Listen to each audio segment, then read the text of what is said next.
Good afternoon, everyone. I would like to welcome you to the Krasno Global Event Series. It is great to see that so many of you have joined us by Zoom today. Today we have three distinguished guests, two of whom are based in Germany and one expert who is based in Washington, D.C. I will introduce our experts to you in a minute. I'm Klaus Larres, and I'm the Richard M. Krasno Distinguished Professor of History and International Affairs at the University of North Carolina at Chapel Hill. And I'm also a Global Fellow at the Wilson Center in Washington, D.C.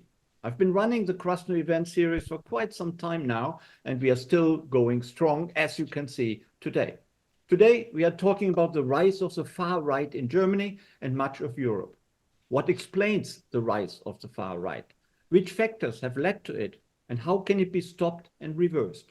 What can we do about this unhealthy development?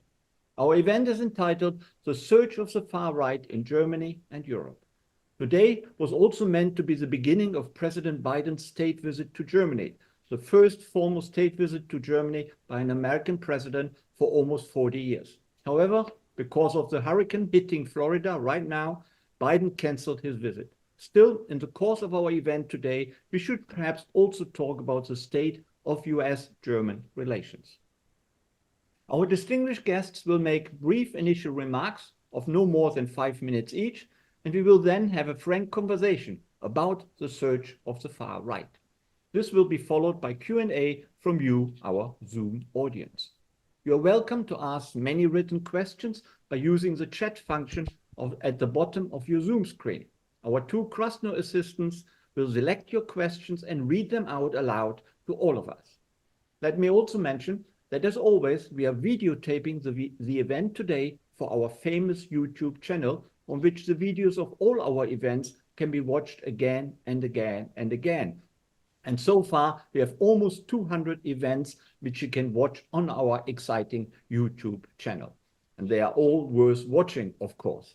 The address is youtube.com/KrasnoUNC.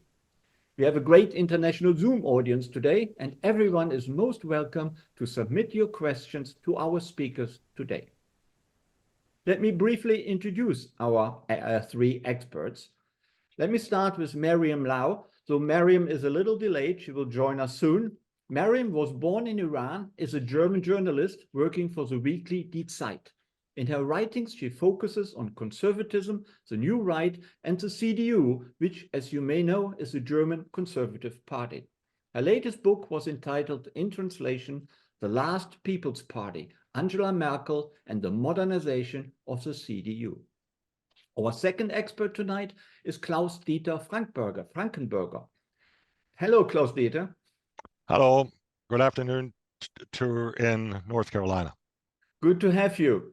Klaus-Dieter Frankenberger is a commentator and podcaster with the Frankfurter Allgemeine Zeitung in Germany. He is also a non-resident senior fellow at the American-German Institute in Washington, D.C. For more than 20 years, Klaus-Dieter served as a foreign editor of the Frankfurter Allgemeine Zeitung. And this newspaper is one of the biggest newspapers, perhaps the leading newspaper in Germany. And prior to this, Mr. Frankenberger was a congressional fellow in the US House of Representatives and a member of the Trilateral Commission and various German organizations dedicated to foreign and security policy and European politics. And not least, our third expert today is based in Washington, D.C. Hello, Jeff Rathke. Hello, Klaus. Thanks for inviting me. Good to see you. Jeff Rathke is a well-known commentator on German affairs and the president of the American-German Institute in Washington. Prior to joining AGI, Jeff was a senior fellow and deputy director of the Euro program at the CSIS think tank, also in Washington, D.C. Before joining CSIS, Jeff spent 24 years as a foreign service officer in the US State Department. He was director of the State Department press office and led the political section of the US Embassy in Kuala Lumpur.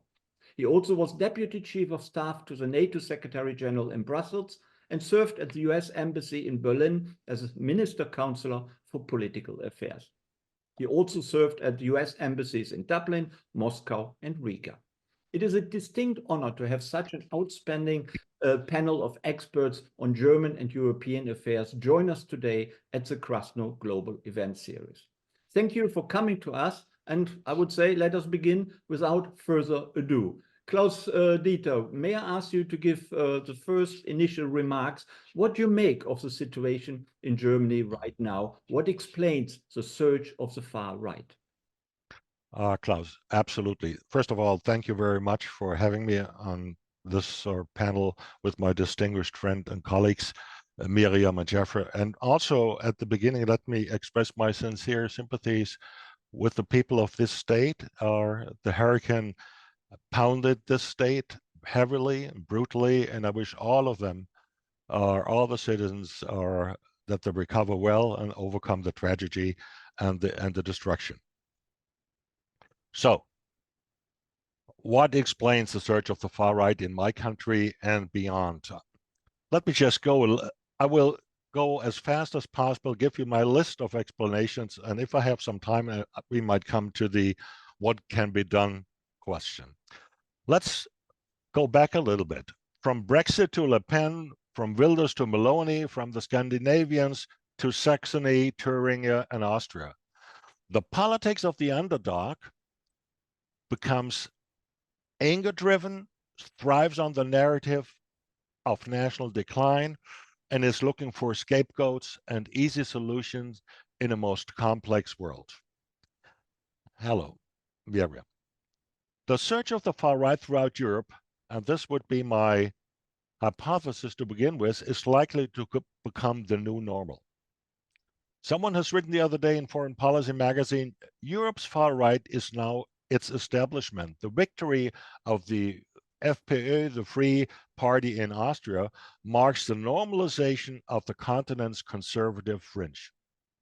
This era will not pass anytime soon. If at all, since many of their voters have moved from protest to deliberate support for radical parties, fully aware of their illiberal, undemocratic positions. Now, while voter frustration, resentment, and hate have found new party homes, the catch-all parties, the parties of the industrial age, the CDU, the Social Democrats in particular, are in decline with few exceptions. In some places, they have become endangered species, which is also a consequence, I would argue, of the structural changes in our societies. Now, here are my points. There's a rising popularity of being against elites, being against mainstream, being against parliamentarism, anti-pluralism, combined with a distorted concept of democracy, being anti-supranational integration, anti-international cooperation, and so forth. The right-wingers have captured, the metaphor of the resistance movement. They feel themselves as being part of a resistance movement towards all these groups and categories I have mentioned. We witness a tremendous loss of confidence in political institutions and social authorities. Institutional attachments get weaker and weaker. Democratic procedures and institutions lose legitimacy. The West, as a consequence of principles and institutions and of governing, loses attraction and legitimacy. The decline of traditional media, the disappearance of newspapers, particularly in non-metropolitan areas, and the widespread use of the internet offer space for fake news and the political interest, this is important, and the political interest behind them. If governments are perceived to be incompetent, ignorant, and ideology-driven, it is a boon for radicals. In the German case, the Green Party is blamed for many things, if not for everything. I would say they would also be blamed if we had a storm like you the other day. Subsequently, and this is the political relevant thing here, it has become the object of hate. The consequence, the dire consequence, the fight against climate change has become deprioritized. So performance and competence in the eye of the voter matter deeply. Another reason, there's transformation fatigue. That's besonders. It is particularly prevalent in East Germany and in traditional manufacturing areas. You can see this in France. You can see this in the UK. We have seen it in the UK, I should say. Looking at East Germany, sociologists identify a three-part attitude syndrome. One part is rejection of foreigners and everything considered foreign. Another is a belief of people that they do not get their fair share of respect and appreciation. In Germany, we use the word Wertschätzung. And the third part is distrust in politics, in government, in state institutions. This is the legacy of the GDR, of the old East Germany. It's a legacy of powerlessness in their view. As we see a surge of the hard right everywhere, this is certainly a phenomenon that affects all Western societies, or most of the Western societies, which means that structural changes in the economy, such as globalization induced, and in societies must play a role. On top, there's also a strong backlash against cultural changes in social mores, against what is acceptable behavior and language and what is not. This backlash, and then it becomes very difficult, spills over into mainstream parties. It is radicalized by the radicals and sometimes even by the establishment itself. So what we see is culture wars almost fought everywhere. Important point for East Germany, population loss and outmigration. Both strongly correlate with voting for the far right. Over the years, and you have asked me what I make of the vote in East Germany has seen a net outmigration of more than 2 million people, particularly of the young, the well-educated, and of women. They have left behind, in certain pockets of the country, a male-dominated scene which forms the hardcore of the hardcore.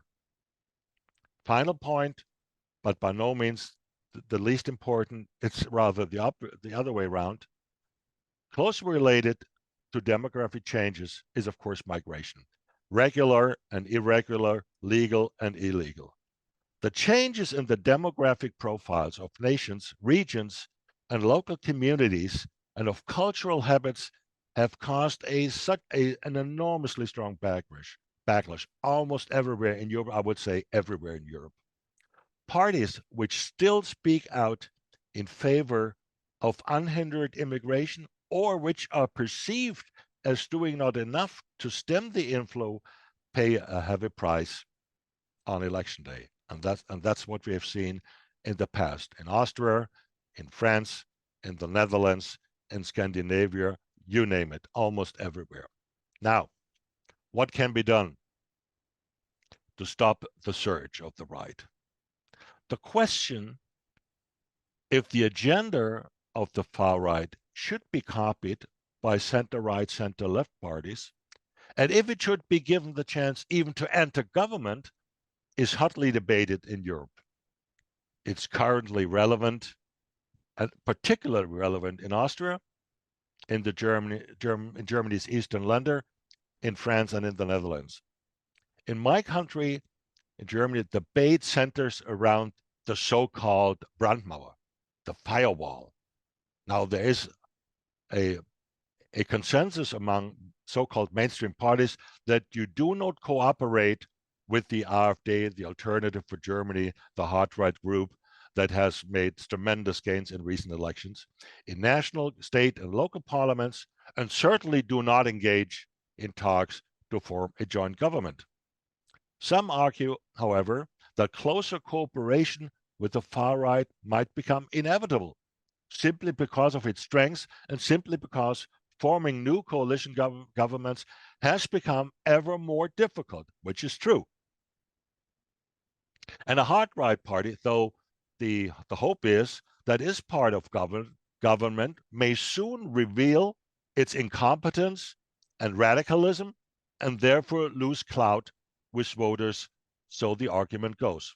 Well, since being in power, and this is an example that may prove it, Giorgia Meloni's brothers of Italy have not done anything nasty or dangerous in foreign and security policy. They have pivoted somewhat to the center. But my fear is embracing right-wing parties in the corridors of government may only do two things. It would normalize their ideas, their style, and their rhetoric. It would provide them with platforms to enhance their status and legitimacy. And it would hand them the means and instruments of power to actually do what they want. And I'm sure they know what they want, and I would not second guess them. This is not a happy prospect. And I think I should rather stop here and may come back later on with a few other suggestions. Thank you very much, Klaus-Dieter. You have given us plenty of food for thought. Let me ask you two quick follow-up questions. You mentioned that it is a general phenomenon in Europe and in other countries as well. Is there anything unique to Germany which you would like to point out? What explains the rise of the right in Germany in difference to Italy or France and other countries? Well, we thought we would be immune from such a phenomenon, particularly in the West, but this is not true. We have forgotten that there's such a thing that lingers, that waits to be almost to be awoken by certain social and political and other forces. And this is what we have seen now. Now, the AfD polled in the Eastern elections roughly about 30%. That's big. In the West, it's lower. Some places much lower, but still, and it's big. We have, I would say, accept the fact that segments of the public will share the hard rights politics, policy preferences, and symbolism for years to come. This will not go away, not by education. Voters are, and this is also a phenomenon I see particularly in the Eastern Länder, are not deterred from voting for the far right just by scandalizing them or shaming them, calling these party right-wing populist, extremist, or even Nazis, or underlining the fact that they are under surveillance by domestic intelligence have no or little effect at all. They are going to vote for them anyhow. Now that there's a group, we have become, so to speak, almost like all the rest of Western Europe. There are neo-Nazis, there's a hard extremist group, there's radical people, there's center-right, center-left, and the rest. And now on the left, we have an authoritarian left group, the Bündnis Sarah-Wagenknecht. So, and this you find in almost any other country. In France, it is the same thing. It's in Austria, which you mentioned particularly. It's in the Netherlands. It is in Scandinavia. We thought we would somehow exempt from this, and this is no longer the case. It's just we are as normal, or if you will, as bad as anybody else. And this had brought me to my general remark that this should be, or seems to be, a general phenomenon. Some regions are more affected by it, others are not so much affected, depending on the social profile, depending on demographics, depending on the competence of governments, and so forth. Yeah, thank you very much indeed. Let's turn to Mariam. Mariam has just joined us. Thank you very much. I'm glad you could make it. I introduced you already in your absence. So over to you, Mariam, and tell us what you make of the surge of the right and what we possibly can do about it. Thank you so much, Klaus, and I'm sorry for the technical hiccups. I could hear you, but you couldn't hear me, the same old story. So I really appreciate the chance to talk to all of you and to hear what you guys over there make of Germany these days, because we have here, we have a hard time sometimes reading the signs. So Klaus-Dieter has covered pretty much all of the ground. I'd just like to add maybe some Germany-specific points that I see. Klaus-Dieter just mentioned in these recent elections, they are really instructive. So I will make 4 brief points about them, and then we can get to talking about what questions you might have.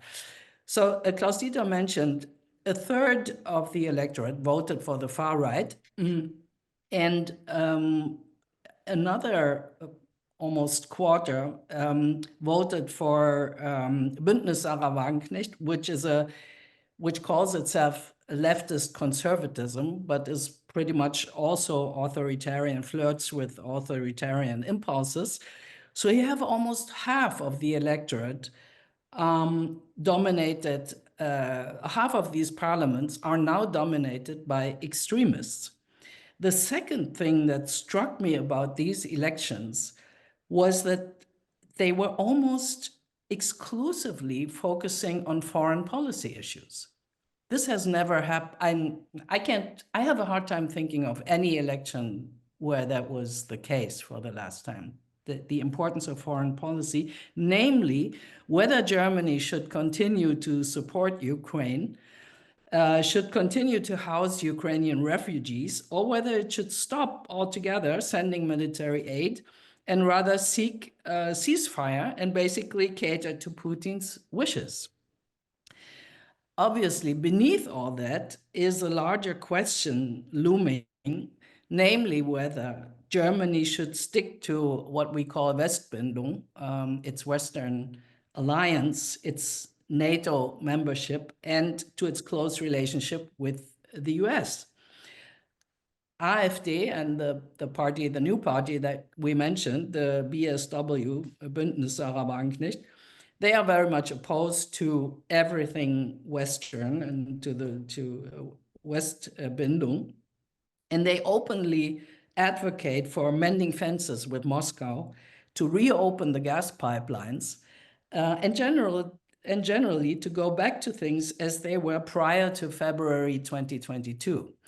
And if you ask me what is specific about the German case, is that what we are watching is the crashing down of a German business model, namely that we outsourced our defense to the Americans, our economic growth to the Chinese, and our cheap energy to the Russians. And this business model has come crashing down on our desks. And some people react to the need for change. And Klaus-Dieter mentioned the climate question that some people just don't want to face anymore. And that's why there's so much hatred for the Greens. The Greens are the party that most clearly says to people, we can't continue with this business model, this tired old business model. And the AfD promises that that's exactly what they will do.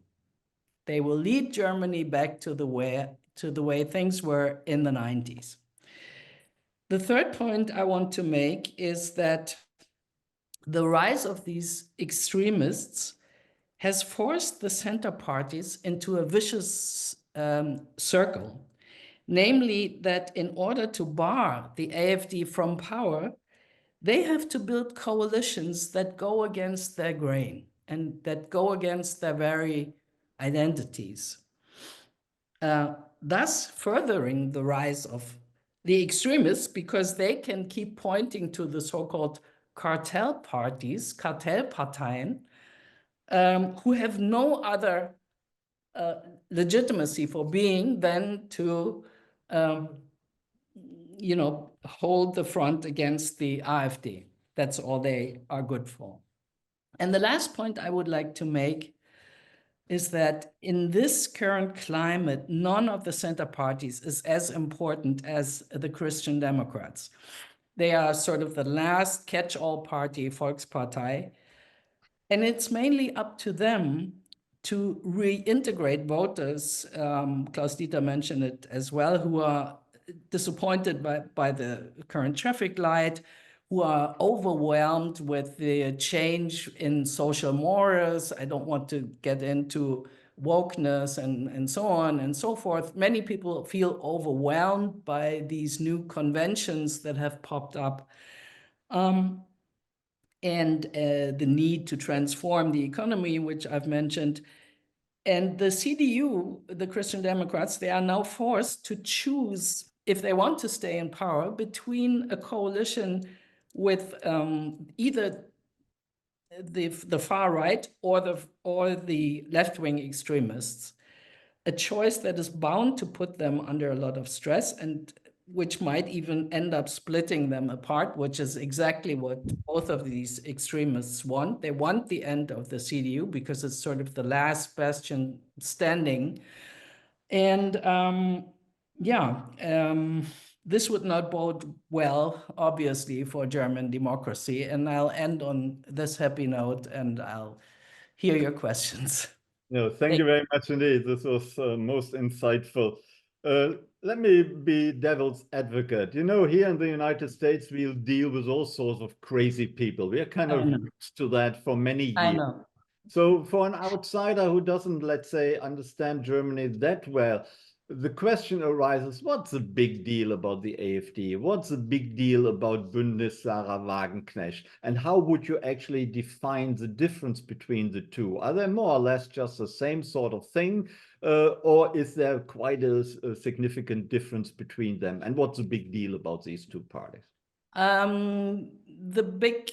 The main thing that connects them is their relationship, in my view, is their relationship to Putin and to the whole Ukraine question, because it's such an existential question for the future of Europe, namely that if we give in to what Putin wants, the way is free for him to go further into Europe and to have more liberal democracies defenseless against his aspirations. That's what connects them.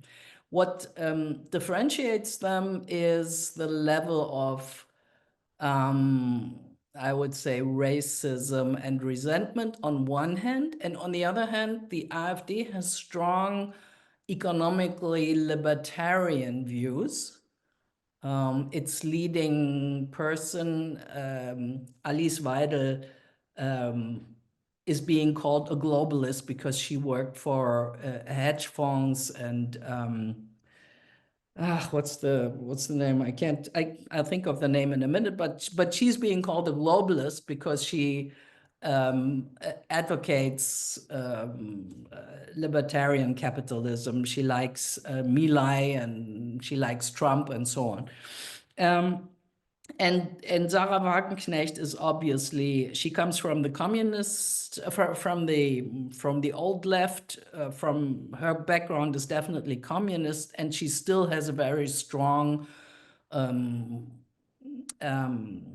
state ownership in terms of the economy in mind. So that's what differentiates them, and the level of racism towards migrants. Sarah Wagenknecht also wants to stop migrants, illegal migration, irregular migration, but she uses a different language in this area. Thank you. So in the future, a coalition or a cooperation between the AfD and Bündnis Sarah Wagenknecht would be quite feasible in your view? Not yet. Not yet. Sarah Wagenknecht, I'm not sure whether she wants to govern at all, but she is closer to governing than the AfD is. And this is a chance for her as well as a danger, because as Klaus-Dieter mentioned, both of these parties pose as rebels against the establishment. And whether you want to become part of the establishment, as soon as you do, you're no longer allowed to be a rebel. Although we've heard of politicians who are both at the same time, like Donald Trump does it all the time. He's a rebel in the swamp and so on. But this is a danger for Wagenknecht that she hasn't yet made up her mind about, but she sort of plays with being part of the establishment. Thank you very much indeed. Let's turn to Jeff Rathke. Let's hear the view from the United States, but a very informed view from the United States about and of Germany. Jeff, what explains the right of the search of the right, and what can we do about it? Well, thanks so much for having me. It's an honor to be on this panel with such esteemed partners arranged around the Zoom screen.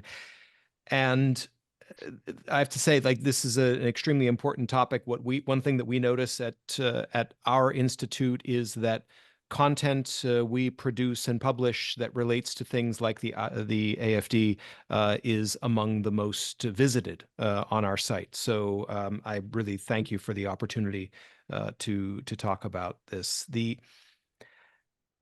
I might take a slight detour though at the start, because there is this sort of two-dimensional understanding, this kind of left-right spectrum. And as we've heard already, I think from Klaus Frankenberger and also from Mariam, this is incomplete and sort of intellectually a little bit unsatisfying, because you have, of course, a party in the AFD which does more easily conform to the idea of a far-right, an extremist party. And it's one that has a certain amount of flexibility, perhaps, but really is trying to take over the system by winning a plurality and becoming a dominant party, which in a traditional sense can then attract coalition partners, can set the tone, and so forth. Whereas with the Sarah Wagenknecht party, it has certain leftist tendencies. Mariam's absolutely right about that, and she knows it better than knows these things better than I do. But it's also one that is has it is not exactly leftist and is seeking in a way to hollow out the party structure from the inside. I don't think Sarah Wagenknecht in her wildest dreams really thinks that in the next 10 years, they would win a plurality of votes in a German parliamentary election. But in a way that doesn't matter. If she can hollow out the system, weaken the principal pillar of the mainstream parties, which is the Christian Democrats, and then see what one can make of the rubble that is left after they kind of collapse or fracture. So I think it's important to talk not only about the AFD, but also about this sort of nationalist left authoritarian movement as well, because, and here we come back again to things that both Klaus and Mariam mentioned, if you look at the East German electorate, these are parties that together enjoy somewhere between 40 and 50% support. Now, the states that made up East Germany are a distinct minority of the German population. But if you look at the public opinion research, there is a pretty good chance that if there were an election held today, or one a year from now, there will be one by September 2025, that these two parties could control a third of the seats in the federal parliament, the Bundestag. And that would be an important step in their shared ambition to undermine and dismantle the system that prevails, because it would make it impossible to change the Constitution without their support. Now, for an American to talk about changing the Constitution, we've only had a few dozen constitutional amendments over the course of more than 250 years. It's a much more common thing in Germany. Just to give an example to the viewers out there, when Germany implemented what it was called a special fund for defense, this was after Russia's invasion of Ukraine, Chancellor Scholz proclaimed a sort of sea change in Germany's defense policy and said that in order to carry it out, they would create a 100 billion euro fund off budget from which Germany would spend money to procure needed defense systems and so forth. That required, or at least it was considered politically necessary, to amend the Constitution in order to do that. And so it required the collaboration of the main opposition party, the Christian Democrats. Another example, Germany has what is called a debt brake, which limits the amount of deficit spending and the amount of public borrowing. That is written into the Constitution. So any divergence from that requires either a declaration of an emergency or an amendment to the constitutional provision. So when you talk about changes to the Constitution, those are much more common than an American would be used to. So we are now at a point where, in the foreseeable future, the flexibility of the German mainstream political system to make changes in a mainstream consensus kind of a way, in other words, including opposition parties, is going to be significantly constrained. And that comes back to another point that I think Klaus made most clearly, which was the way that extremist parties feed off of paralysis. They send a message that the ruling parties are unable to deliver the kinds of reform or the kinds of tough policies that are necessary, and then they highlight issues such as migration, and when the system is unable to solve those problems, is perhaps only muddling through, then they say, look, you see, they can't solve this problem. The only choice you have is us if you really want someone to tackle it. So this is, part of the authoritarian playbook. It's been visible for a century or more, and we see it then, taking shape.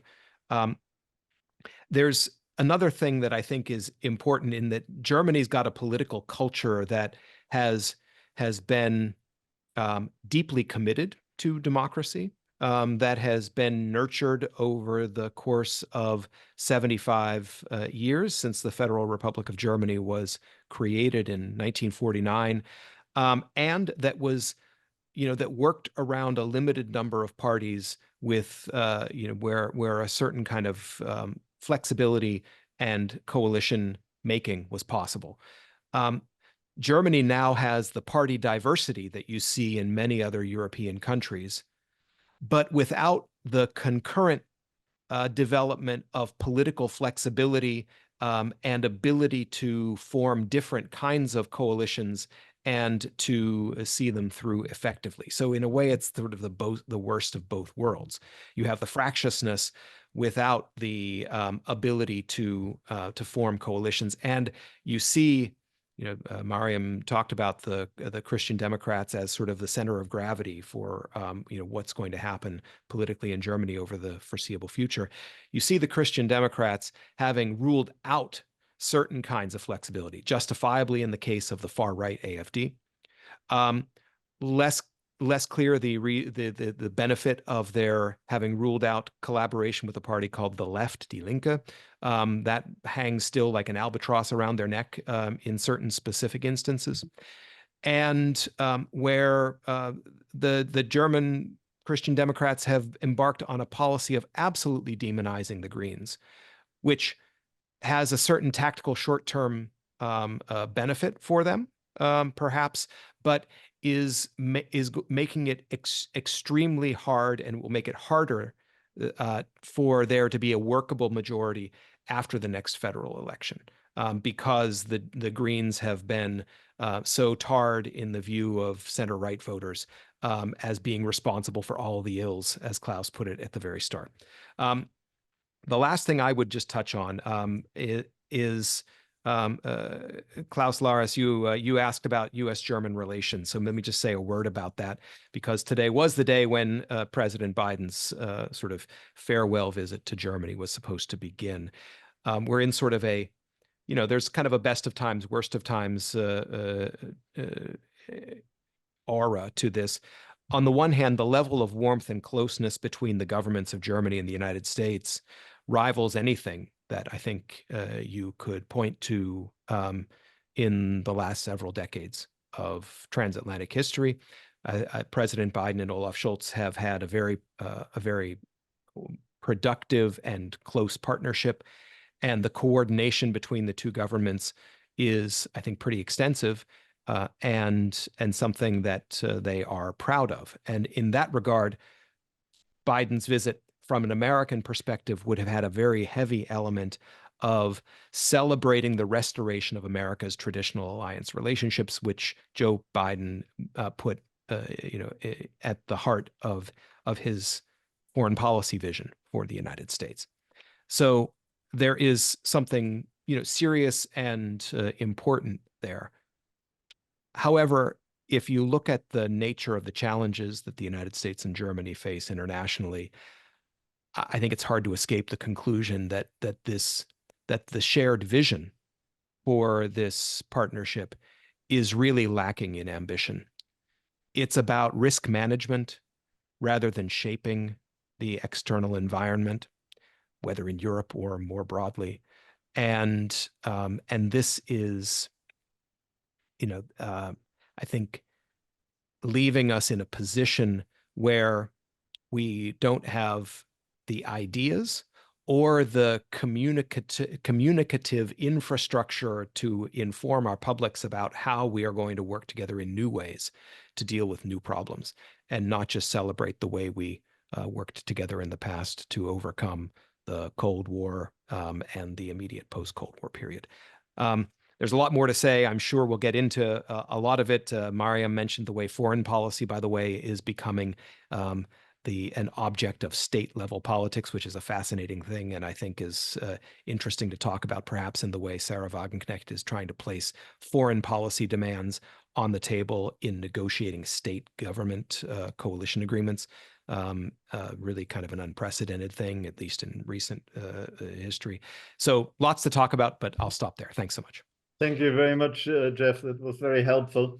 Let me ask you, despite the closeness of German-American relations, which you rightly emphasized towards the end, are you worried about the state of German politics, even apart from the rise of the right? Are you worried about the state of the coalition? Are you worried about the economic paralysis and the recession which there is in Germany?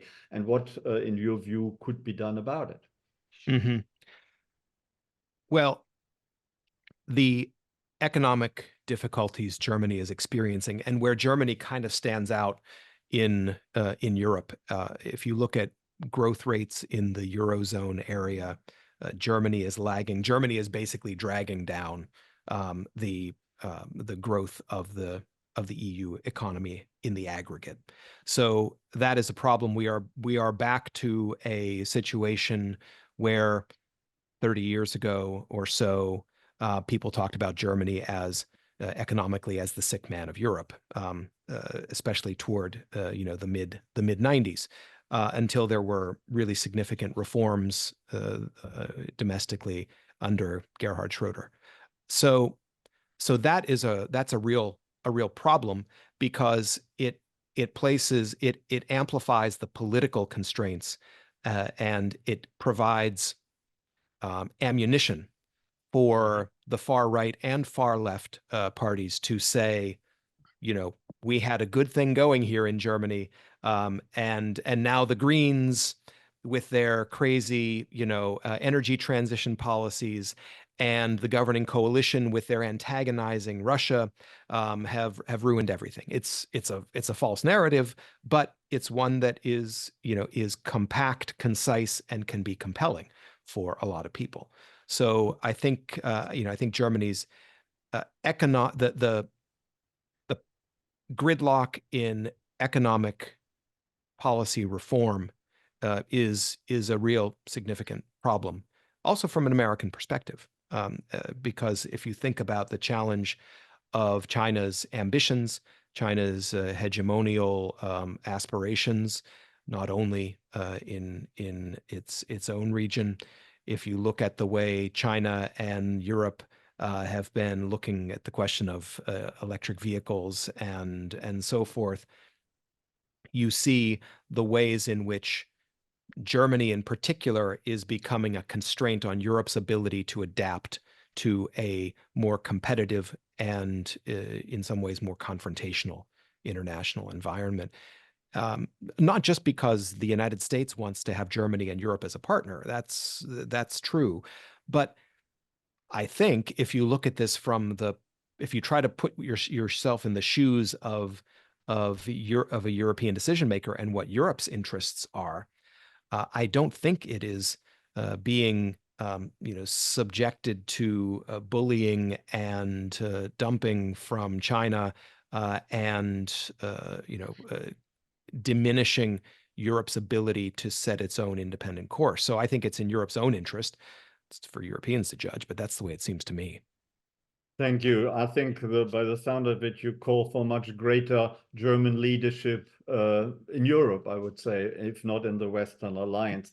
Let me ask all three of our panelists, and let me play a devil's advocate again. You look, I think Klaus-Dieter mentioned it rightly, you look to Italy and Meloni hasn't done much harm. She is, a right-wing politician, but she seems to govern like a center-right politician, fairly traditionally. And the same you could say even applies to Hungary. It has not become a Nazi state despite our serious concerns about Hungarian democracy. So are we dramatizing what is happening in Germany? Are we going over the top? And as you know, like the Americans, the Germans also have a tendency to dramatize political development. So are we basically being too black and white regarding the rise of the AfD and also the Bündnis Sarah Wagenknecht? Are these passing phenomenon which after a while will simply disappear or become much less important as other extreme parties became less important over time in other countries? What do you say about that? Meloni as a big example that the far right is not necessarily the end of the world for Europe. Well, I gave the example that in foreign and in security policy, the Meloni government behaved quite traditionally. Domestically, that's quite a different story, and there is a lot of debate. It's polarization, it's demonization, the justice sector is under attack. So that's the different story, and I would not generalize it. I will give you numbers from the recent Thuringia election, and then I come back to what you say. AfD, Alternative for Germany, 32.8%. Christian Democrats, 20.6%. The Alliance Sarah Wagenknecht, the authoritarian left, 15.8%. The traditional left, 13.1%. Now listen to this. Social Democrats, the leading governing party in Berlin, the National Party in Berlin, 6.1%. Greens, 3.2%. The liberals, the German liberals, 1.1%. So you see the disappearance of the old parties of the old Federal Republic almost marginalized to the point of extinction. They are under the radar screen. And this is important. What you see on the uprise, on the ascent, at the radicals. And I said before, I don't think it will go away, not to the point that they become totally irrelevant. I doubt this. And I doubt this for several reasons, because as Jeff rightly said, the general political state of affairs in Europe are big pressure on the center right and center left parties almost everywhere, maybe with the exception of Spain and Portugal a little bit, but they have always been in this respect outliers with a different kind of politics. But the rest is all the same, and this will not go away. You see, you get almost a premium on being extremist, on being out to turn things upside down, and this will come. Why is this? Because we are all undergoing fundamental changes in our societies, new, and particularly we in Germany. Jeff alluded to this. The German economic model has come to its end. Mariam, do we depend anymore on for security reasons on the United States? Difficult question. Cheap energy from Russia, it's over. Our China the source of our cheap imports and the destination for high-priced export may have come to its end. And this has come all at the same time, or combined with demographic pressures. The state of affairs with Volkswagen, the big German automaker, that for the first time envisions closing down plants, laying off people by the thousands as an episode coming before the transition of the auto sector in general. This is what worries people. And the cost of this transition can only and will only, I'm sure, unfortunately, benefit the radicals who long for an old federal republic that paid unbelievably provided well-paying jobs to the working class. That's why the working class in Germany has always been the envy of their fellow workers in France, Italy, and particularly the UK. That's over. Okay, let me just interrupt you. I'm sure you're right that it will benefit the radicals, the AfD in particular in Germany. But if the AfD ever was to make it into a coalition government, at the moment, as you rightly said, as all of you rightly said, this is far-fetched. That will not happen anytime soon, but you never know. In a few years' time, who knows? Would then the AfD govern Germany in a totally different way than a current, maybe or future conservative government? Yeah, one quick answer. Part of the AfD, yeah, in some lenders, some groups of the AfD are under surveillance by the German domestic or intelligence officers. They are considered right-wing extremists. They have, in parts, a Nazi attitude. And I don't say this lightly. I don't say all of them. I don't say all their voters, not at all, but some are. And they don't disclose their ambition. They want to have a new country. They want to make this difficult. They don't believe in a democracy that we have come to learn, to love, and appreciate, and which is good for us. And by the way, for all of us in Europe, it's good that we have come this way. And I would not consider it a normal transition to a new kid on the block in terms of power if we hand over to a government, let's say in Thuringia, to a fellow called Höcke, who has Nazi ideology, Nazi symbolism, and all the rest. This is not good for us. Thank you. Mariam, what are the ambitions of the AfD? Would the AfD govern very differently to how Meloni is governing in Italy? We have seen a couple of scenes in the parliaments where the AfD is present, and also in the Bundestag, the way they ridicule the parliamentary process, the way they make enemies and despicable figures of the other political parties and so on. They just poison the water. I'm not, in Germany, of course, because of the past, we see Weimar all over the place, but I think Weimar clouds, the comparison clouds more than it illuminates. Weimar Republic in the interwar years, that is what you're exactly. It muddies the water. You don't see clearly what's happening. I think the new situation is that these many members of the AfD are in active cahoots with Putin, and Putin invests billions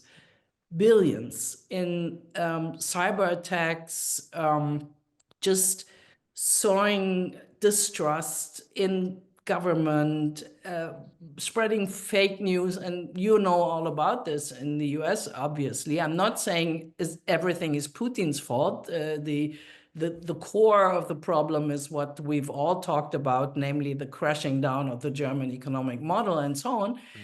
But even if they are not all Nazis, they are all out to sort of ridicule and weaken the democratic process. I haven't met a single AfD politician, even of those who I would call, relatively modest, who speak about the others, and that to me is always the litmus test, who speak about the others as, respectable competitors. And so that to me is the danger, the erosion of trust in public institutions. You don't have media to believe in and so on, and they will definitely do things to the justice system, and they've declared all of that already. So even if it's not Weimar, it will be ever more difficult to govern. Thank you. Jeff. And can I add one thing? Yeah. Can I add one thing? In all of these, especially in the eastern divisions of the AfD, they talk more about to connect the party to the surrounding. It's called Vorfeld. I'm not sure how you can translate the milieus that are sort of associated to the party, and that's a euphemism for connecting the party to violent, potentially violent extremists on the street who threaten politicians from other parties, who destroy their offices and so on. And the level of violence during these electoral campaigns in the East, that was something that did remind me of Weimar, and that does pose a danger. Yeah, even if you don't call it Nazi. Yeah. Jeff, we know that the AfD is becoming very popular even among young people, and that there are problems, or the problems they point to, like migration or the economic situation, that appeals to a lot of people who then decide to vote for the AfD. So shouldn't we do something about these problems? Should we not tackle these issues which appeal to the German population? And if we should, how do we do that? And why don't the existing middle-of-the-road parties apparently not do enough to tackle these problems? You gave me the easy question, Klaus. I think there is of course, there's a fluctuation that you can observe if you follow, public opinion polling in Germany, and it's important to remember that, right now the AfD in the aggregate in national polls is at around 18% or so, maybe 19%, somewhere around there on average. That's not the highest they've ever been. At the start of this year, they were at around 22% or so. So they've actually declined a bit from then. Their previous peaks, over years in 2018, they were at around 17, 18%. In 2016, they were a bit lower, but also at about 14%. So you see this fluctuation. It's not a straight line, but the line's tendency is clear. It's upward. But I think it's important to keep that in mind, because there are sometimes setbacks. If you look at the AfD and their results in the 2017 Bundestag election, they were the largest opposition party. They were formally the leader. They were the leader of the opposition, and then they lost seats in 2021. So in 2021, people were saying, the AfD is losing its appeal. So I think we just need to, keep in mind that there are these, fluctuations. You also mentioned the protest vote and the youth vote. I think that's another important thing to keep in mind, and it is an additional layer of nuance, perhaps, or ambiguity. But if you think about the European Parliament elections that happened this year in the first half of the year, and you compare that to previous votes. In 2021, the Liberals, the FDP, and the Greens were ecstatic because among young voters 18 to 24, those two parties had the largest, they had almost half the vote between them of young voters. And people thought, this is a renaissance for the Greens, who were riding high anyway, and for the Liberals, who had to worry about their very existence at the federal level. And now what do we see in the European Parliament elections this spring, you see that the AfD did remarkably well. They got, they had 11% more of the vote, I think, than they had the previous time. I think what that says, though, is there's an element of protest that is always present in a democratic system. The parties that are not in government tend to benefit from people who, for whatever reasons, are unhappy with the performance of the government. So there's a sense in which that magnifies also the support, or it takes away a source of support that the smaller parties had enjoyed in the past. And the last thing I would say, let me just interrupt you. Yeah. What do we do? I mean, you rightly summarized it. 20% roughly of the German electorate has at least a great tendency to vote for AfD, whether or not they always do so. They are, they have a certain affinity with that party, which is, of course, 1/5 of the vote, which is way too much. I think we all agree on that. But what do we do to diminish that vote? Yeah. What can the middle of the road parties, SPD, CDU, the Greens, and so on, and the FDP, what can they do to actually tackle the problem in a very pragmatic way, which appeals to the German voter? Yeah, can I say something? Klaus, go ahead. Okay. I have a few, Klaus, I have a few very simple suggestions and recommendations, and you mentioned it with reference to immigration. I mean, it is clear that the grievances and the interest of voters must be addressed by governments and by the parties in power. It is imperative, since many voters and citizens believe the deck is stacked against them and lose confidence in democracy, though this is a survival strategy. Therefore, the immigration issue needs some kind of management, but I don't say solution. I have a hard time to speak of solution, but it's clear the numbers have to be brought down. In Germany, in Austria, in France, in the UK, which is not an EU member anymore, everywhere. It has to be brought down. I know this poses all sorts of difficult questions, political, moral, legal, and so forth. But if illegal and irregular, as it said, immigration goes unabated, it actually does not go unabated. But if it's seen to go unabated, the issue becomes a recruitment sergeant for the radicals. And it has done so in the recent past. Another easy and simple recommendation: governments simply do need to govern better, and they have to communicate better, and do not do stupid things like introducing a new heating system, which a lot of people think is the most creative thing to do, and they can't afford it in the first place.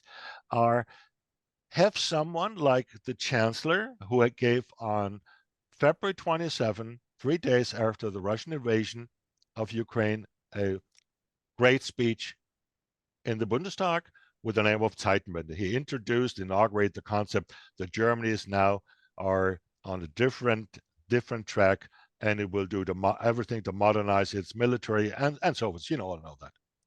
Ever since then, his public appearances mentioning what is at stake were very, very limited. So people need to know. And there's another thing: don't overburden the public with all sorts of things they dislike. If you want to change our country economically and socially into this new post-industrial or green age, you have to take the public along, and in the course of this, you should show realism and pragmatism. The decommissioning of Germany's 3 final nuclear power stations on behalf in the country, which was an issue the Greens very much believed in, was one of the most stupid things they could do. I thought it was stupid. It has become a disaster for them, because it is now very common, and a lot of politicians, like the Bavarian Söder, is very disingenuous about this. We all know that. But a lot of people think these people should never, ever be back in power. And then strengthen the economy.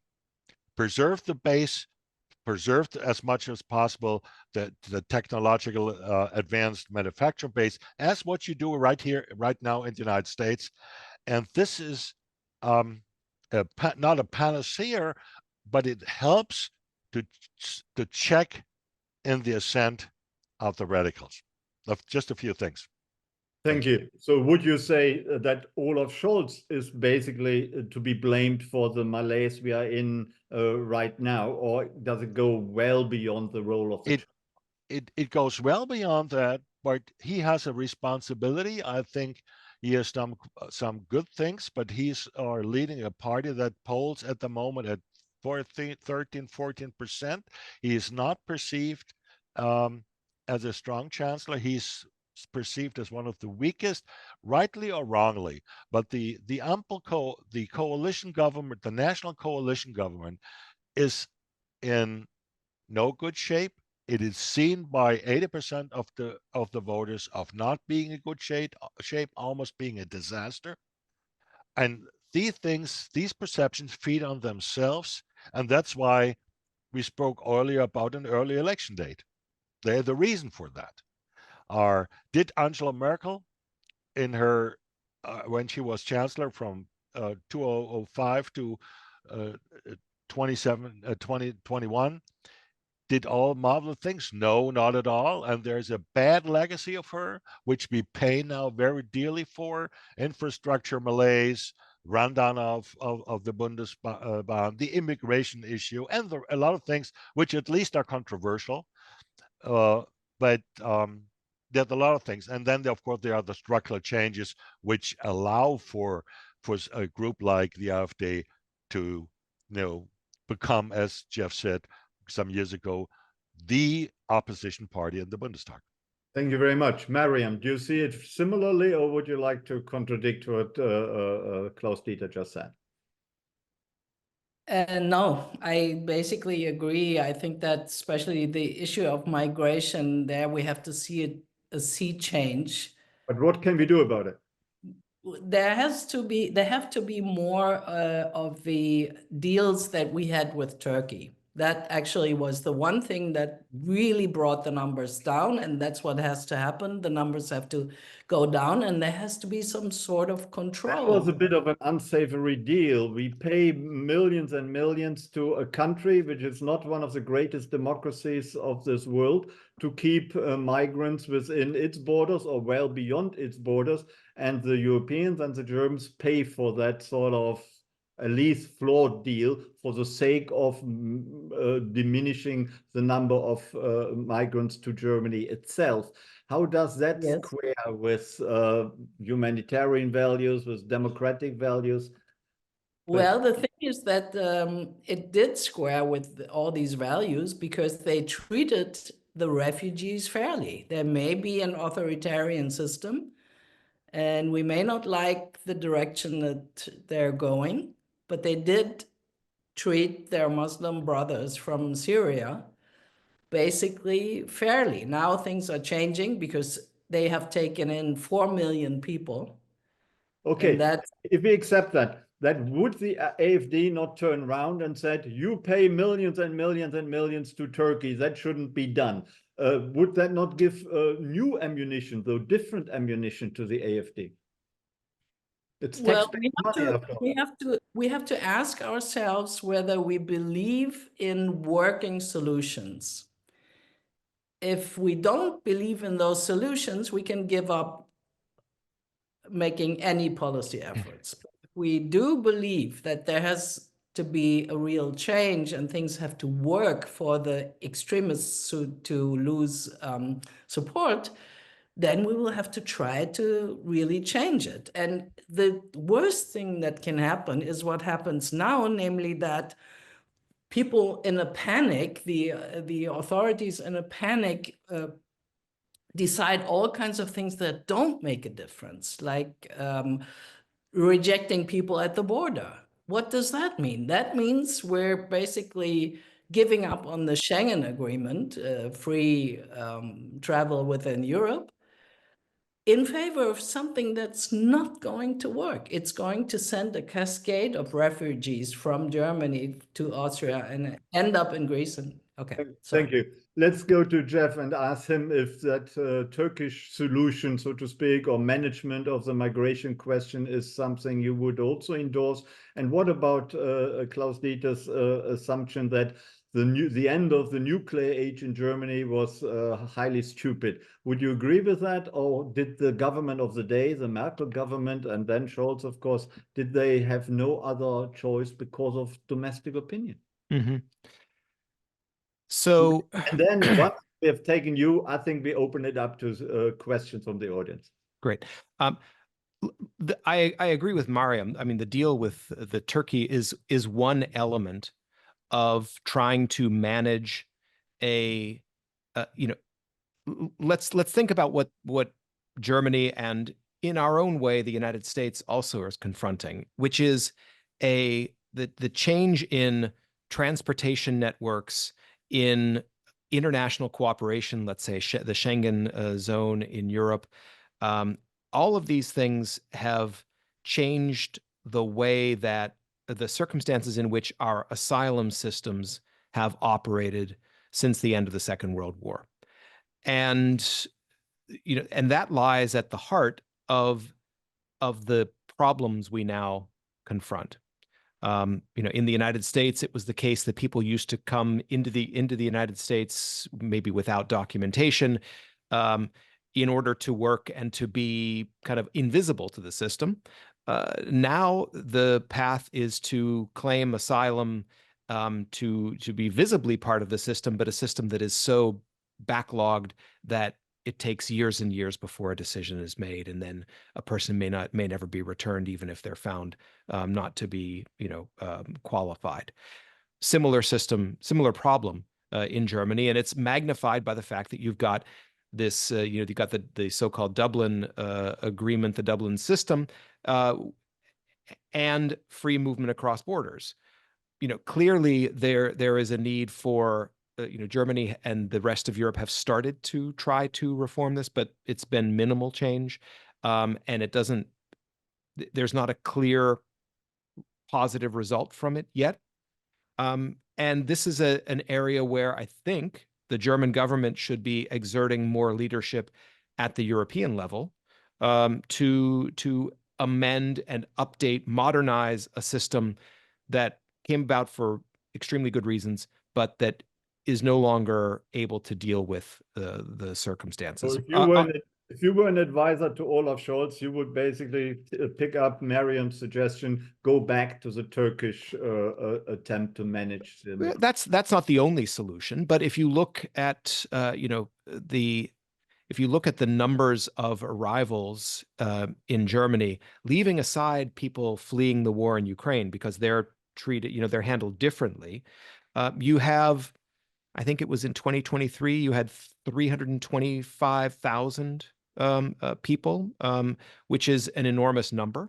And we could talk separately about Germany's demographic challenges, but we'll leave that aside for now.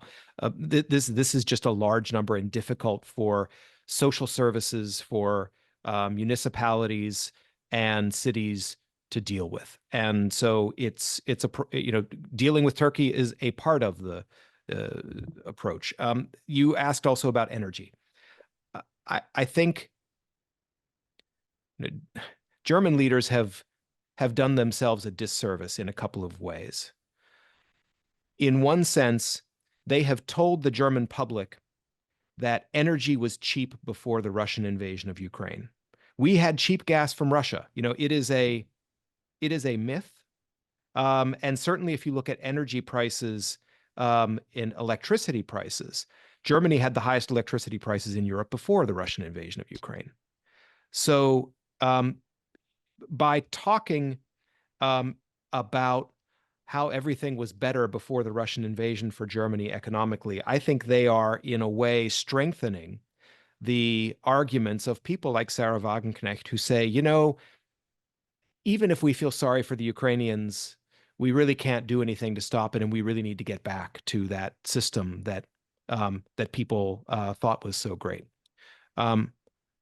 So I think there's a kind of an energy nostalgia that is is not really helpful politically for conceiving of how to manage the situation. I think, you know, That's a very good point. it would have made sense. I agree with Klaus-Dieter completely. You know, I think the German public would have seen an extension of the life of span of the 3 remaining nuclear reactors as a legitimate, even if regrettable, step to deal with an energy situation. And it would have erased any doubt among the population that the German government was taking the situation seriously and pulling out all the stops. On the other hand, if you look at the deployment of renewable energies over the last 2.5 years, it's pretty remarkable the level of especially solar and wind energy generation that has been deployed in Germany. Again, it's, you know, you see something similar here. You know, half of the American public doesn't realize that we now produce more oil and gas than at any time in our history. And because the message is not conveyed consistently, clearly, simply, in ways that are unmistakable. So there's also a messaging, communication, and a setting of strategic priorities that you pass on to the public, that makes it hard to for the extremes to spread disinformation and outright lies. Thank you. I like your cautious optimism. Let's go and get some questions from our online audience. Sivan, would you like to ask the first question aloud, or read the first question aloud, please? Yes, I would love to. So our first question is from Brady Gingrich. He says, Mario Draghi wrote a report recently outlining a path towards stronger EU competition versus the likes of the United States. Part of this strategy requires stronger cohesion and cooperation among EU member countries. This is for all 3 of you. Do you think there's a path forward toward a stronger and more competitive EU in the face of far-right threats from within? If not, do you believe that the EU will survive the coming decades? Mariam, what do you think? Well, I think that faltering is not an option for the EU. We just need it. There's no better way for now to deal with the problems that we have. Even though I think in the direction of the question, it might be possible that we work more towards being more of a financially connected continent rather than a continent that is connected by its values, because that is starting to fray. Okay. Anyone else who would like to respond? I would think we see some change in priorities of the second von der Leyen Commission, and this concept of our competitiveness has become moved to the top of the priority list, and that's good so. That's good so, because we are now in the midst not only of the struggle between our democracies versus autocracies, which is basically the struggle between the West and China, but we also are in a strong competition situation with the United States. And to really refocus attention, energy, and resources to enhance the competitiveness of the European economy is something which is needed, no matter how large the Hungarian position is, how much we are threatened from the inside. This is the must, and I think our leaders in France, the new government in France,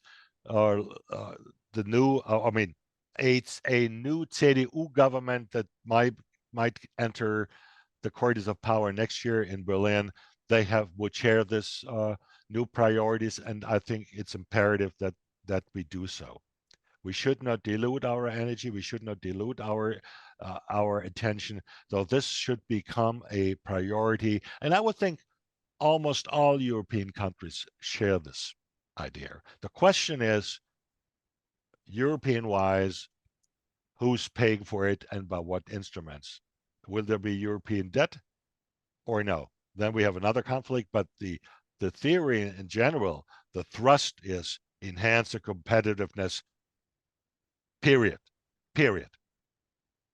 Jeff, does that mean we will see increased competition with the United States and transatlantic relations may develop into a less harmonious affair than what we see now?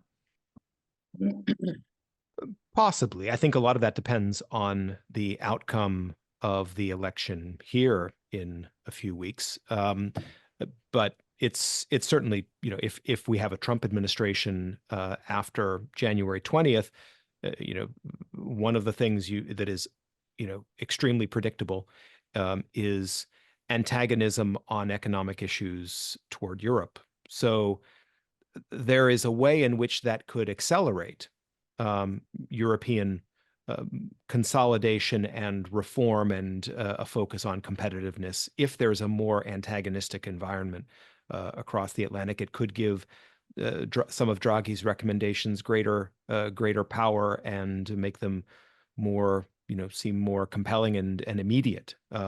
So that's possible, but I think, in real terms, the competition is, from an American point of view, the competition is with China. It's not with Europe. And if Europe does things that increase its growth rates, and maybe some more investment goes there and a little bit less comes here, I don't think that's going to upset anyone. To be honest, the Europeans, also in particular Germany, are worried about an increasing degree of protectionism in the United States. When you even think of Biden's Inflation Reduction Act, which in a way doesn't do justice to its name, it was all about protecting American economy against competitors, including the Europeans. They're quite worried about that and have tried to negotiate and talk to the United States in order to rectify it. So that doesn't augur well for the future, does it? Particularly if there is maybe a Trump government in the future. Yeah, but I mean, the same tendencies are, have been present in Europe for a long time. I mean, if you look at the way both Europe and the United States are dealing with semiconductors, we are both massively subsidizing semiconductor production, and that has a certain inherent tension in it, but it's also manageable when you're dealing with something that is considered strategically important. I think it's so I think that is, again, if you have a Trump administration, protectionism is going to look a lot different than it does now under the Inflation Reduction Act and the incentives that are basically surrounding the electric vehicle battery supply chain. So, let's keep that in perspective. That's not, that is not the whole of the economy. It is one sector and important, but, not crucial, I would say. Okay. So there's one thing which I would like to add. Yes, our German companies are concerned, not too much worried. They are concerned that this may, at least even under Harris, sour the relationship a little bit, but only a little bit. And keep in mind that European, including German, exports to the United States in the past 2 years were highest ever. This is because of, the demand has increased in the United States, but it's also a corollary, if you will, a good or a collateral benefit or advantage of the increased tensions between the United States and China. Okay, thanks very much. Can we have another question?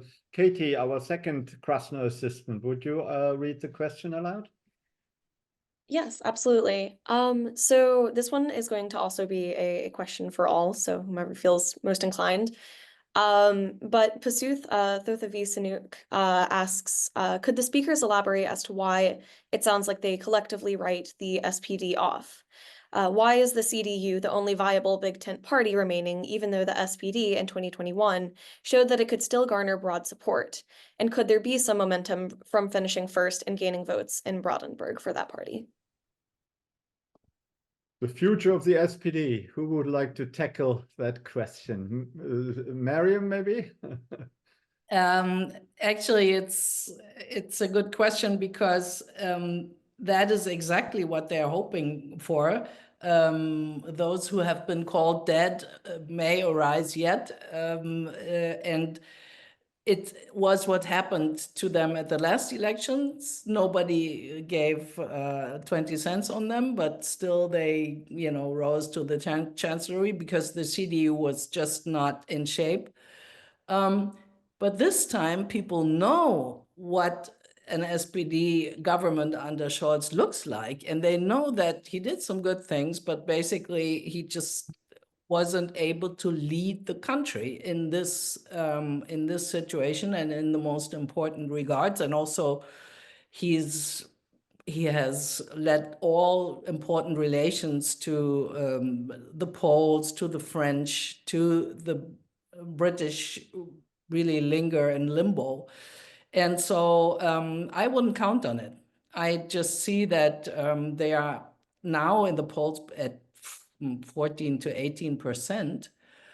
And except for some sort of peace negotiation, which I don't see at the moment, that would, pose Scholz at some sort of honest broker of peace, which I don't see. But if that were to happen, it would be a miracle. Then referring to Ukraine, peace negotiations. Peace in Ukraine, exactly. And if Scholz were somehow involved, that's what they're dreaming of. I think the Social Democrats, that's where they're not supporting Ukraine even more, because they are afraid that the Russians might lose the war. And so that's what they're hoping for. And if that were to happen, then I see a real chance for the Social Democrats. But if it doesn't. Thank you. Klaus-Dieter, how do you see that? How is the future of the SPD? Or do you expect that Friedrich Merz, the leader of the opposition, will be the new chancellor from September or October next year? Clear and short answer, yes, I think so. I don't see Scholz recover to the point. He might recover somewhat, but recover to the point that he is strong enough with others to form a second Scholz government. What Mariam said is very true. The SPD has strongholds in the Länder. The SPD has strongholds in our certain municipalities, cities and towns, urban areas, but nationally, it is basically on a secular decline. And what we should not forget, that Scholz came back from behind last time in 21. That's true. Almost from the same poll numbers where the SPD is at the moment. But he had some unbelievable support coming from Bavaria. The prime minister from Bavaria, he was also the leader of the CDU sister party CSU, wanted to become the chancellor candidate, or the lead candidate for the conservatives, the Christian Democrats himself. What he did was constantly cause trouble, constantly stabbing Achim Laschet, the leader, in the back all the time. So by default, actually, and all the quarrelsome stuff in the SPD was put in the closet. The leftists didn't speak up, they didn't show up. All was Scholz and respect as the theme, and then watch and pray for that the unions, the conservative, the Christian Democrats, demolish themselves. Actually, that's what happened. They demolished themselves, and with the help of, as I said, of Söder, Scholz ended up in the chancellor. This will not happen next year. Thank you very much. 100 euros, I bet on this. Thank you very much. Let's have another question, Sivan. Yes, so this question is from an individual who unfortunately is not named here, but I'll read their question anyway. This question is for Jeff.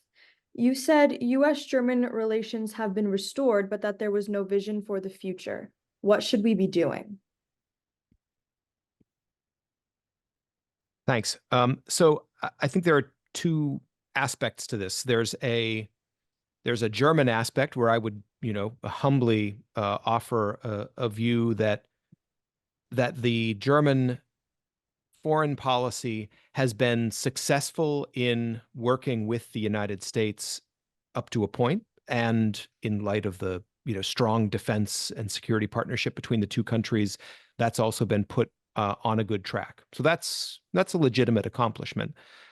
I think where the German government's record has less to show is precisely what I think both Mariam and Klaus-Dieter have referred to, and that is the relationships with other major European countries.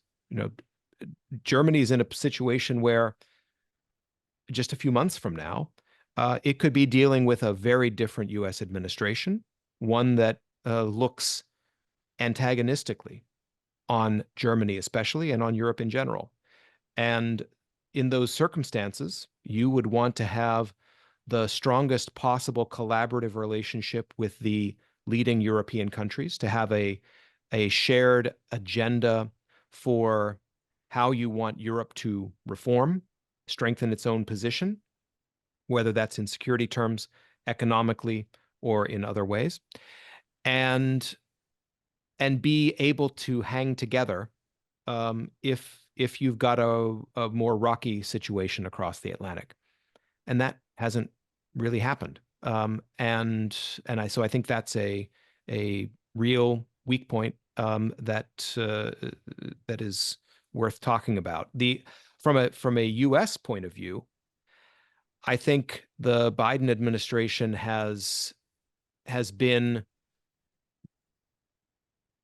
not taken advantage of the opportunities to make to elevate the relationship with the European Union to something a little bit more strategic. I think the cooperation in supporting Ukraine has been terrific. It's been intensive, and it's been effective, whether it's about sanctions or about providing assistance or coordinating and so forth.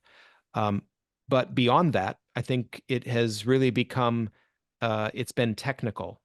When you think about things like the Trade and Technology Council, how do you deal with technological change, what that means for our economies, how we retain our technology leadership, how we do that together, and how we manage disruptive technologies in a comparable way across the Atlantic, so that we have, even if we're not going to have a free trade agreement, that's not going to happen anytime soon between the US and the EU, but you still have the most favorable possible environment for the deployment and integration and the benefits of technological change. I think those things have been underwhelming, and they're hard, of course, but I think there's we've missed opportunities there as well. Thank you very much. I like the word underwhelming. You didn't happen to be a diplomat in your former life. We are essentially out of time, but if I can ask for the indulgence of our panelists, we have a few more questions. We perhaps take two more or so, and then we'll continue. And Mariam, of course, gets a chance maybe together with the next question. You can also refer to the last one. Katie, would you ask the next question? Yes. So this one comes from Ethan Leonard, and he asks about a new precedent being set by the rise of the revolutionary left and the rise of the far right. So he draws a connection between the Labour Party in England, the SFIO in France, and the SPD in Germany, and essentially asks how, since the rise of these parties represents a tendency outside of the political paradigm of politics while working within the system, is a similar entrance of the far right into the system simply a development that democratic societies in the 21st century must accept, or ought they to resist them? Mariam, that's a difficult and complex question, just right for you. Well, I'm afraid we have to. I don't see how you can bar, as long as they're not proven extremists by the courts, which I don't think is in sight. we have no alternative than to admitting them and fighting, for better solutions for problems and so on, and finding a language that is sort of comforting to those who feel bereaved of, their old life and the Germany they seem to have lost and so on. And unless we do that,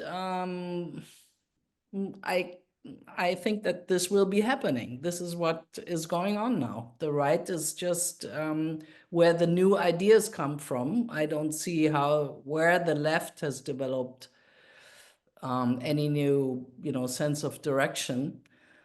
And as long as that doesn't happen, I think the rise will be in advance, which is not to say, we should stick our head in the sand. But for the moment, I think this is the course that politics are taking. Thanks very much. There's a question again about the CDU. Maybe that's for Klaus-Dieter. Let me ask that before then Sivan can ask a final question. Klaus-Dieter, is it possible, and that is asked by Josef Mörsch from Zurich in Switzerland right now, is it possible that the CDU under Friedrich Merz could cooperate in some way or other with Sarah Wagenknecht, but not with Die Linke? Or is that a contradiction in terms? Well, not on the national level, because the Sarah Wagenknecht's positions on NATO, on Russia, on Ukraine, and the new missile deployments foreseen for 2026 are fundamentally opposed to the views held by the CDU leadership. We also should not forget that the resolution by the CDU leadership some years ago to erect also a firewall towards the Linke, was basically meant against Sarah Wagenknecht, because she has this communist Stalinist background, and she, with her strong views on certain issues, she has moderated someone domestically on domestic issues, but as I said, not on others. Though this would indeed be history, ironic history, if the CDU formed with its strong Western moorings, went to bed with someone who is tried to uplift these moorings and have Germany back in this no man's land in the middle between the West and Russia. This would be a disaster for us. It would be a disaster for our partners, not for Russia. And Friedrich Merz knows this. Thank you very much. Sivan, would you like to ask another final question? Yes, so our final question also comes from Basuth. He asks, if the cordon sanitaire breaks down at the state level, what would be the effect in the federal upper house? Would state delegations involving either the AfD or BSW begin blocking legislation or constitutional court appointments? Who would like to take that question? I think it's, certainly each state government, either in their coalition agreement or as a matter of ongoing coordination, would have to decide how they would vote in the upper chamber, in the Bundesrat.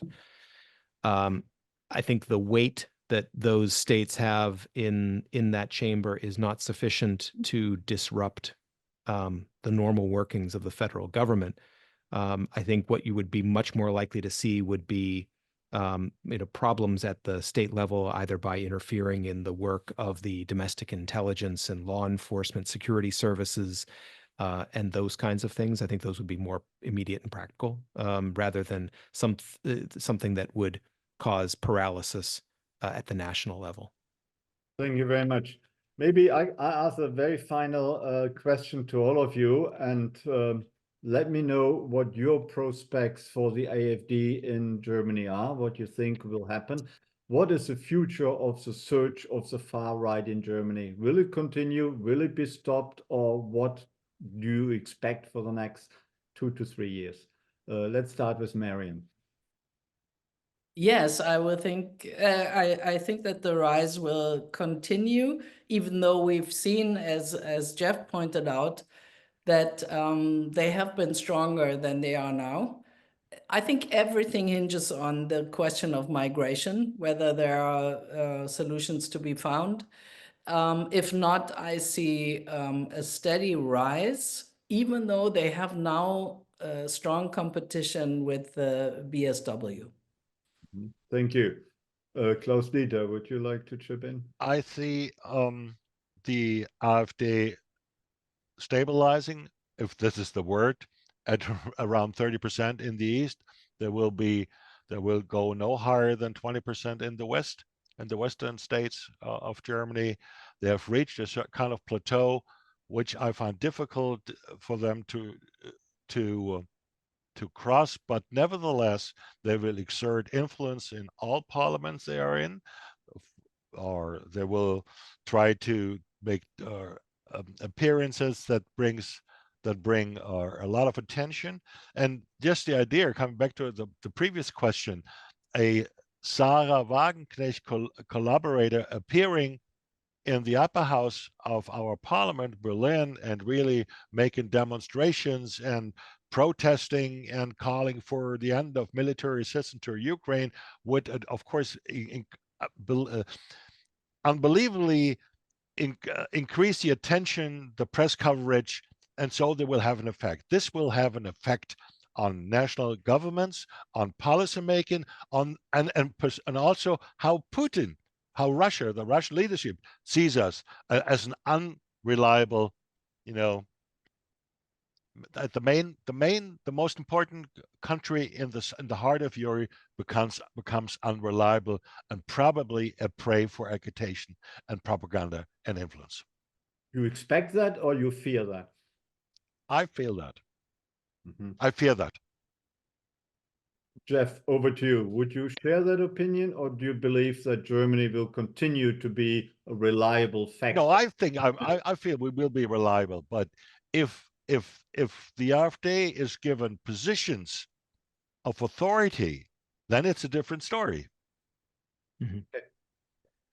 So, there is an effect we haven't had talked about because it just hasn't come up. But I think the other thing that you can look for, in addition to the AfD's level of support kind of plateauing, somewhere around that 20% mark. I agree with Klaus-Dieter's view on that.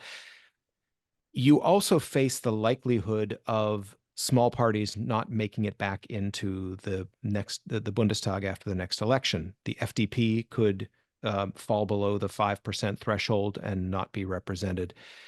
It's likely that the left party, Die Linke, would also not be represented again. And so this could lead in a new way to a consolidation of centrist forces at the federal level. They will have the challenge of finding ways to work together, especially if they need to have another three-party coalition, which is unwieldy. But this could provide a set of circumstances in which you have new relationships and new working relationships being forged. That's, I think, the optimistic view that the parties that have the greatest stake in this system will find ways to preserve it under the pressure of this real serious threat. Thank you, Jeff. I think what I hear is some very cautious optimism that Germany will not become unstable and unpredictable, but that it somehow will continue on some sort of reliable and solid course in the middle of Europe. Let's hope that it's not just wishful thinking, but that will be the reality in the next few years and longer. I would like to thank all of our three panelists, Mariam Lau, Jeff Rathke, and Klaus-Dieter Frankenberger, for joining us today. It was a real pleasure to have you here. Thank you for your many insights. I would, of course, like to thank my two Krasno assistants, who were very helpful as always. And I would like to thank our audience, and quite a few of you have stayed with us till the very bitter end, so to speak. So thank you very much.